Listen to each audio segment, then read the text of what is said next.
وہ کون سے صحابی ہیں جنہوں نے معلم کے طور پر سب سے پہلے مدینہ منورہ ہجرت کی تھی؟ صحیح جواب مصعب بن عمیر۔ حجاب یعنی پردے کا حکم قرآن پاک کی کس صورت میں موجود ہے؟ صحیح جواب سورہ احزاب۔ حضور صلی اللہ علیہ وسلم جس دن مدینہ منورہ تشریف لے گئے وہ کون سا دن تھا؟ صحیح جواب پیر۔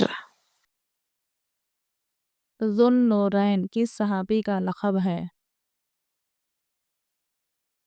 صحیح جواب حضرت عثمان رضی اللہ عنہ۔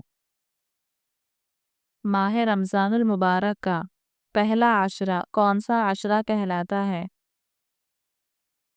صحیح جواب رحمت کا۔